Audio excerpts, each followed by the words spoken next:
Greetings, friends, and welcome to our 12th installment of a Bible Refresher in 5. What's in it for you? Reed Bear, pastor and teacher at West Parish of Barnstable, United Church of Christ on Old Cape Cod, here with our Bible and the Campfire edition. Well, we've talked in past episodes about the mistaken ideas people get about what the Bible is. That using the wrong lens to look at the Bible can lead not only to misunderstanding it, but to attitudes and behaviors which are actually contrary to its basic intent. For instance, as we discussed last time, the Bible is not an atlas, a roadmap to the life of faith, a compendium of clues to be deciphered so that we can reach up to God. In truth, the Bible is about how God reaches down to us. To quote that beloved hymn, Amazing Grace, not I was lost and finally struggled back onto the right road. No, I was lost, but now am found. In an earlier episode, we talked about while the Bible does contain sections on laws, for instance, the famous Ten Commandments, the Bible's not a law book in the sense that we think of law books. And so if we read it that way, we're missing the point.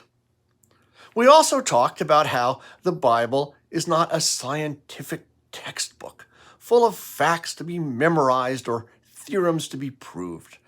And so, well, yes, the Bible does talk about creation, for instance. If we read it seeking to prove that the universe as we know it was created over the course of 7 days, we're missing the point.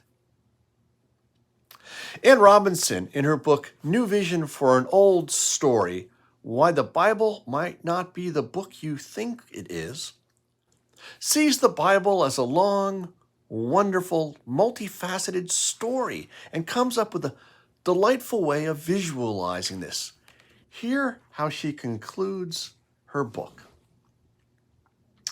If we see the Bible as law, sharing its contents with each other places us in a courtroom, judge and jury at the ready, with a tense and adversarial view of Scripture that the text itself does not share.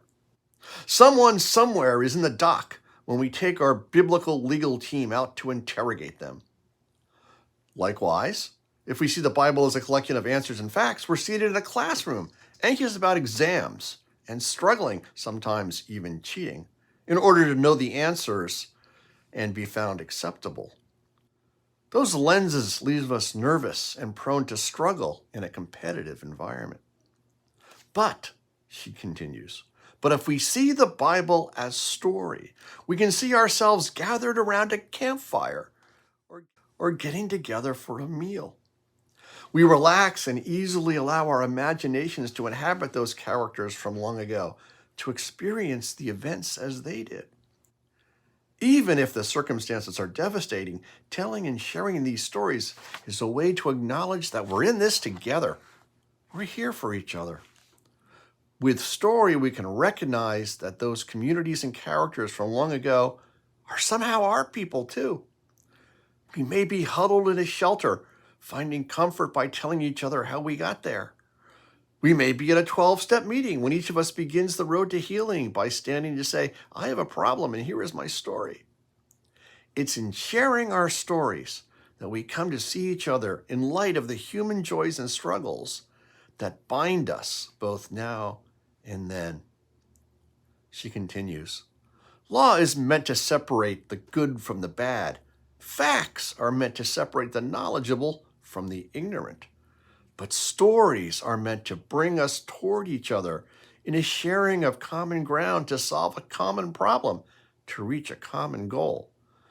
We test the fruit of that common ground by asking whether it serves to promote the biblical vision of justice and blessing for all nations and peoples.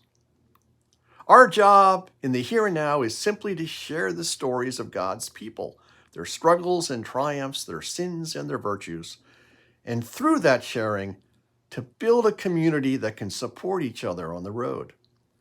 As it happens, God gave us a tool for doing just that. It's a book of stories called the Bible, stories that mirror both the best and worst of ourselves, bound into a framework of hope that the paradise once lost can be, in the end, regained. A new vision for an old story. I think there's a lot to that. And I love that image of us gathered around a campfire, telling stories to each other, stories that can build us up and build up the community and move us from fear to hope. What's in the Bible for you? Nothing less than new and abundant life, and may it be so. See you next time, and bless you all, everyone.